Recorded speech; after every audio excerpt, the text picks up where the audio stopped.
श्रोता प्रेमियों, मैं राम सागर शास्त्री आप लोगों के समक्ष रखने जा रहा हूं एक प्रसंग, दत्तात्रेय की कथा।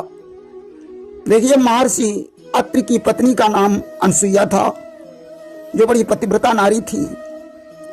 एक बार देवर्षि नारद ने सरस्वती, पार्वती और लक्ष्मी जी तीनों देवियों के समक्ष अनसुईया के सतीत्व की प्रशंसा की कि इन दिनों अनसुईया के समान तीनों लोकों में कोई पतिव्रता स्त्री नहीं है।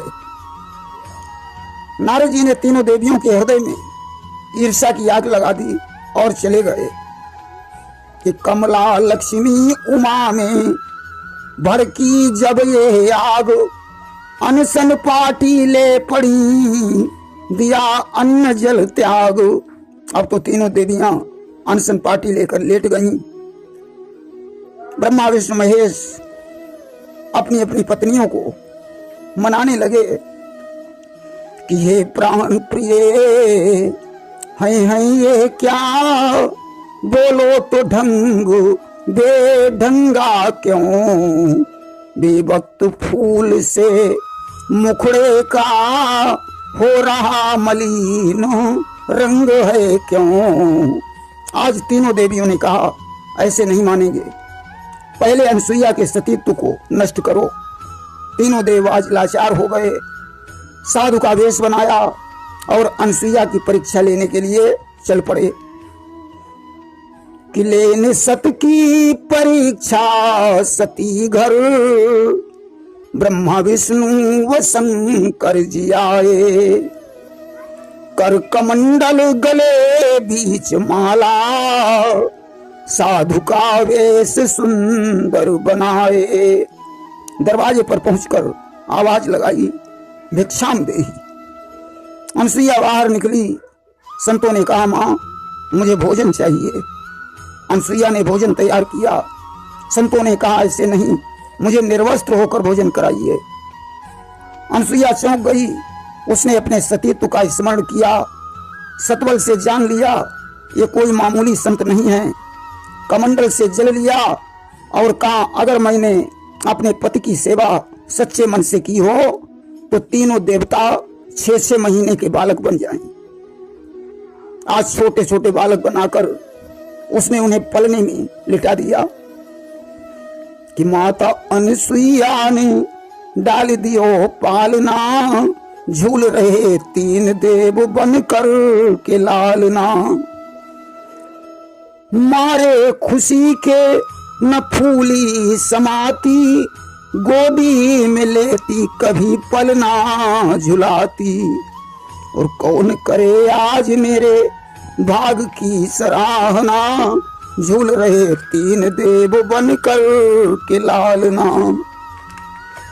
कि मेरे घर आए मुझे देने बधाई, आकर के भूल गए सारी चतुराई, भारत की देवियों से आज पड़ा सामना, झूल रहे 3 देव बनकर के लालना।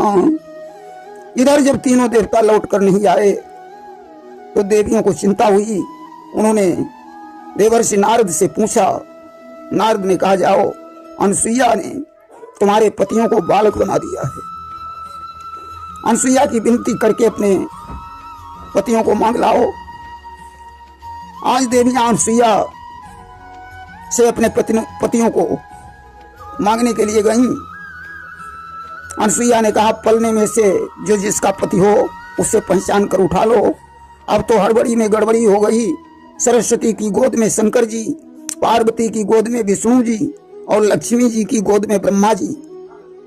अनसुईया ने कहा, देवियों तुम अपने पतियों को भी नहीं पहचान पा रही हो, लाओ मैं बताती हूँ।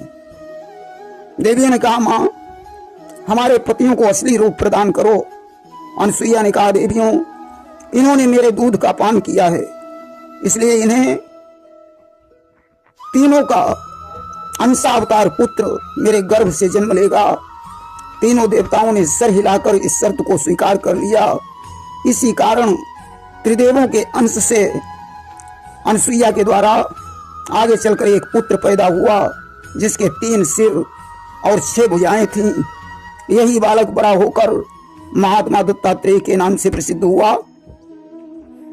देखिए, अनसुईया ने कमंडल से जल छिड़क कर देवताओं को असली रूप प्रदान किया। देवियां अनसुईया को प्रणाम करके अपने अपने स्थान को वापस लौट आई और दत्तात्रेय बड़े ज्ञानी और विरक्त थे। इन्होंने 24 गुरु बनाए। राजा यदु ज्ञान सीखने के लिए अनेक ऋषि मुनियों के पास जाया करता था।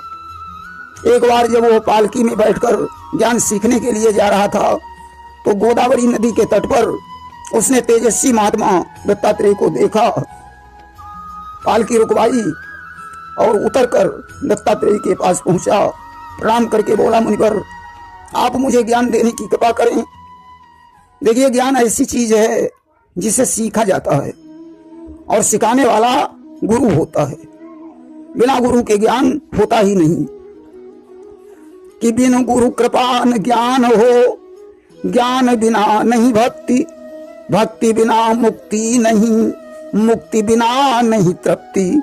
बिना गुरु के ज्ञान होता नहीं और बिना ज्ञान के भक्ति नहीं होती।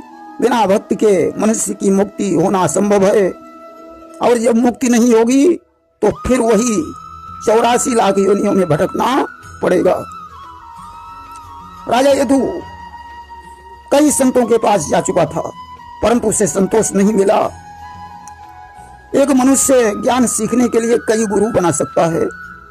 देव गुरु का अर्थ होता है गु माने अंधकार, रू माने प्रकाश। जो अंधकार से निकालकर प्रकाश की तरफ ले जाए उसे गुरु कहते हैं। दत्तात्रेय ने आज यदु से कहा, राजन, मैंने 24 गुरु किए हैं, 25वां गुरु मेरा यह शरीर है। 24 गुरु करने के बाद उनसे मुझे यही शिक्षा मिली है कि संसार में संतोष के समान कोई दूसरा सुख नहीं है। कि नहीं जग सुख संतोष समाना और 24 गुरु करिया हम जाना। इस संसार में सुख मिलना ही असंभव है। यहाँ कोई सुखी नहीं है। सुखी वही है जो ईश्वर की शरण में चला गया। कि सुखी मीन जानी रे अगाधा और जिमी हरि शरण एक बाधा। मछली वहीं सुखी रहती है जहां अथाह जल होता है। उसी प्रकार मनुष्य भगवान की शरण में जाकर सुखी होता है। संसार में परोपकार से बड़ा कोई धर्म नहीं है। जिसमें दूसरे को पीड़ा पहुंचे उससे बड़ा कोई अधर्म नहीं है। कहा परहित सरिस धर्म नहीं भाई और पर पीड़ा सम नहीं अधमाई। शरीर से मनुष्य जो पाप करता है वह उसे भोगना पड़ता है। कि जो पातक कायाते होई और बिन भोगते छूटे नहीं कोई। यहाँ कोई किसी को सुख या दुख नहीं दे रहा है। समस्त जीव अपने अपने कर्मों का फल भोग रहे हैं। कि को न काहू कर सुख दुख दाता और निज कृत कर्म भोग फल भ्राता। मनुष्य का शरीर बड़ी मुश्किल से प्राप्त होता है। यह शरीर देवताओं को भी दुर्लभ है। कि बड़े भाग्य मानुष तनु पावा सुर दुर्लभ सद ग्रंथ निगावा। मनुष्य के समान कोई शरीर नहीं। चर अचर सभी इस शरीर को चाहते हैं। कि नर समान नहीं कवन्यू देही और जीव चराचर जांचत जेही।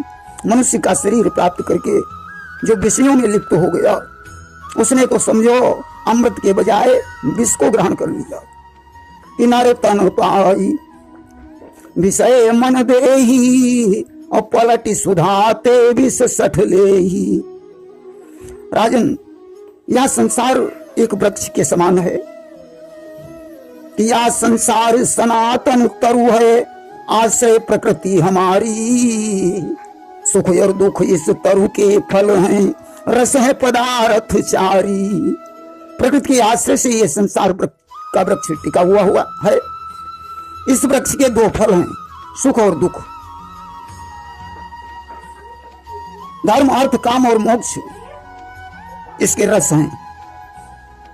बताया कि सतरज तम है जड़ें वृक्ष की, जो उगता मिट जाता, अपनी ज्ञानेंद्रियों के द्वारा यह पहचाना जाता। सतोगुण, रजोगुण और तमोगुण, इस वृक्ष की 3 जड़ें हैं। उत्पन्न होना और नष्ट होना इसका स्वभाव है। कान, त्वचा, जीभ, नाक, आंख से हम इस वृक्ष को पहचानते हैं। और छाल बनी है 7 धातुएं और 8 शाखाएं, 10 प्राण हैं पत्ते इसके, 9 खोंडर कहलाएं। रुधिर, मांस, मैदा, अस्थि, मज्जा, शुक्र, रस, ये 7 धातुएं इस वृक्ष की छाल हैं। चित, जल, पावक, गगन और समीर, मन, बुद्धि, अहंकार, ये 8 इस वृक्ष की शाखाएं हैं। बताया मुख का 1 छिद्र, नाक के 2 छिद्र, आंख के 2 छिद्र, कान के 2 छिद्र, लिंग का 1 छिद्र, गुदा का 1 छिद्र, ये 9 द्वार इस वृक्ष की खोंडरें हैं। प्राण, अपान, उदान, समान, व्यान, देवदत्त, नाग, कृकल, कूर्म, धनंजय, ये 10 प्राण इस वृक्ष के पत्ते हैं। कि इस तर पर 2 पक्षी बैठे, ब्रह्म जीव कहलाएं। है आधार वृक्ष की का ईश्वर, है आधार वृक्ष का ईश्वर, सागर हरि गुण गाएं। इस वृक्ष के ऊपर ब्रह्म और जीव नाम के 2 पक्षी बैठे हुए हैं। वृक्ष को उत्पन्न करने वाला ही ईश्वर है। इसलिए मैं संसार से विरक्त होकर उन्हीं के ध्यान में मग्न रहता हूं। मुझे पागल समझकर बच्चे पत्थर मारने लगते हैं, फिर भी मैं उन पर क्रोध नहीं करता हूं। राजा यदु ने आज पूछा, मुनिवर आपके 24 गुरु कौन कौन से हैं? दत्तात्रेय ने कहा कि मैंने पहला गुरु पृथ्वी को माना है। छाती पर पैर रखकर चलने पर भी पृथ्वी बुरा नहीं मानती। इसी प्रकार ज्ञानी पुरुष को भी निंदा करने पर भी बुरा नहीं मानना चाहिए। बताया दूसरा गुरु मैंने वायु को माना है। जैसे वायु हर जगह बहती है, इसके संसर्ग से सुगंध और दुर्गंध का निर्माण होता है, उसी प्रकार ज्ञानी पुरुष को अच्छा या खराब खाकर ईश्वर का भजन करना चाहिए। बताया तीसरा गुरु मैंने आकाश को माना है। जिस तरह सूर्य, चंद्र और तारे आकाश में समाये हुए हैं, इसी प्रकार 84 लाख योनियां परमेश्वर के घेरे में हैं। बताया चौथा गुरु मैंने जल को माना है। जिस तरह जल से लोग पवित्र हो जाते हैं, उसी प्रकार ज्ञानी मनुष्य अपना उपदेश देकर लोगों को पवित्र करता रहे। पांचवा गुरु मैंने अग्नि को माना है। जैसे अग्नि एक ही दिन सब वस्तुएं स्वाहा कर देती है, उसी प्रकार ज्ञानी मनुष्य को एक ही दिन में सब धन खर्च कर देना चाहिए। बताया छठा गुरु मैंने चंद्रमा को माना है। जिस तरीके से चंद्रमा घटता बढ़ता है, उसी प्रकार यह संसार घटता बढ़ता है। बताया सातवां गुरु मैंने सूर्य को माना है। जैसे घरों में पानी रखने पर सभी घरों में सूर्य की छाया दिखाई देती है, वैसे ही परमात्मा एक है और वह घट घट में व्याप्त है। जैसे सूर्य पानी को सुखाकर वर्षा देता है, वैसे ही ज्ञानी पुरुष को तृष्णा नहीं करनी चाहिए। बताया आठवां गुरु मैंने कबूतर को माना है। कहा एक कबूतर अपनी पत्नी एवं बच्चों के साथ एक वृक्ष पर रहता था।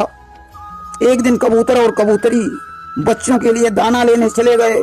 उसी समय एक बहेलिये ने आकर उसके बच्चों को जाल में फांस लिया और घर की तरफ प्रस्थान किया। कबूतर और कबूतरी ने लौटकर अपने बच्चों की दशा देखी। वे भी बच्चों के मुंह में व्याकुल होकर उस जाल में कूद पड़े। तब बहेलिया उन सबको जाल में फांसकर अपने घर ले गया। दोनों पक्षियों ने जाल में फंसकर जिस तरह अपने प्राण दे दिए, इसी प्रकार संसारी मनुष्य स्त्री पुत्रादि के मोह में पड़कर कष्ट भोग रहे हैं।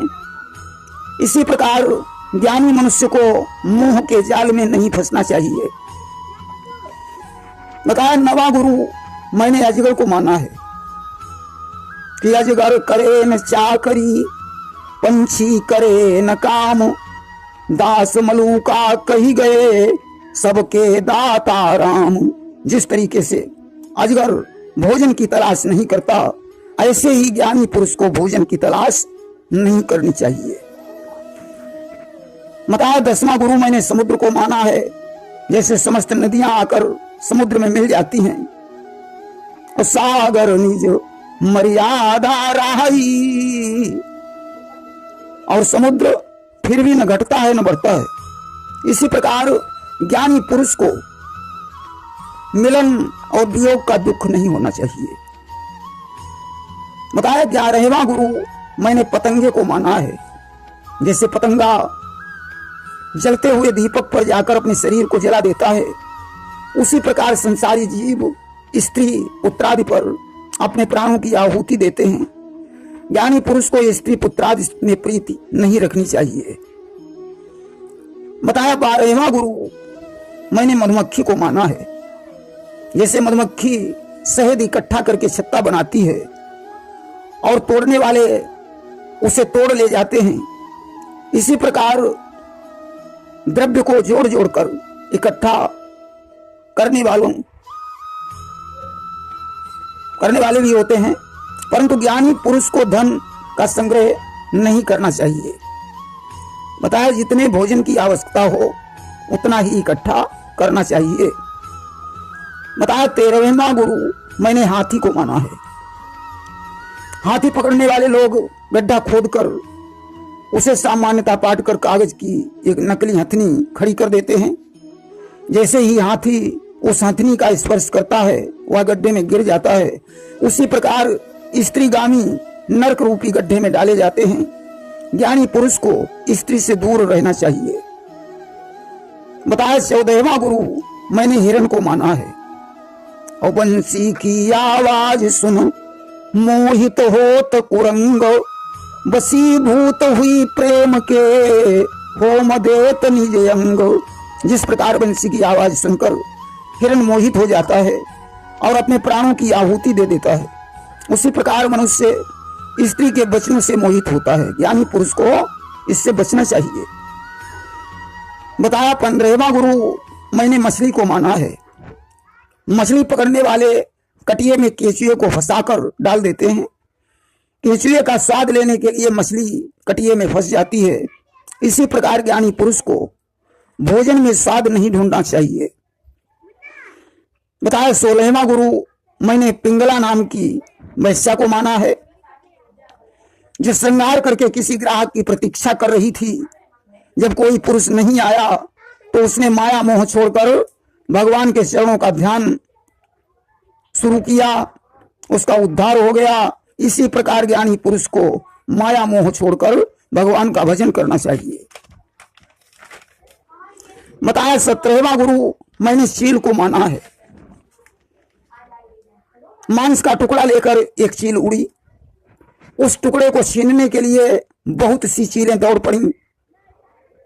उसने टुकड़ा गिरा दिया तो सभी चीलें शांत हो गईं।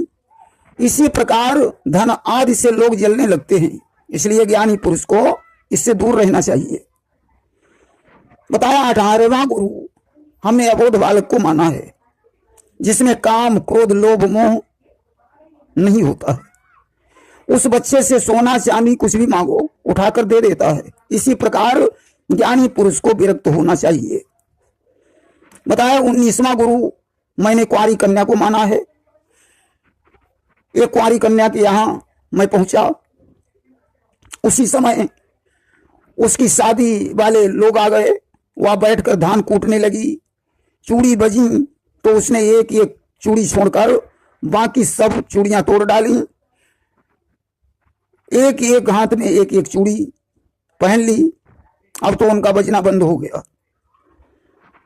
इसलिए बहुसंग से झगड़ा होता है। अतः ज्ञानी पुरुष को अकेले में भजन करना चाहिए। बताया 20वां गुरु मैंने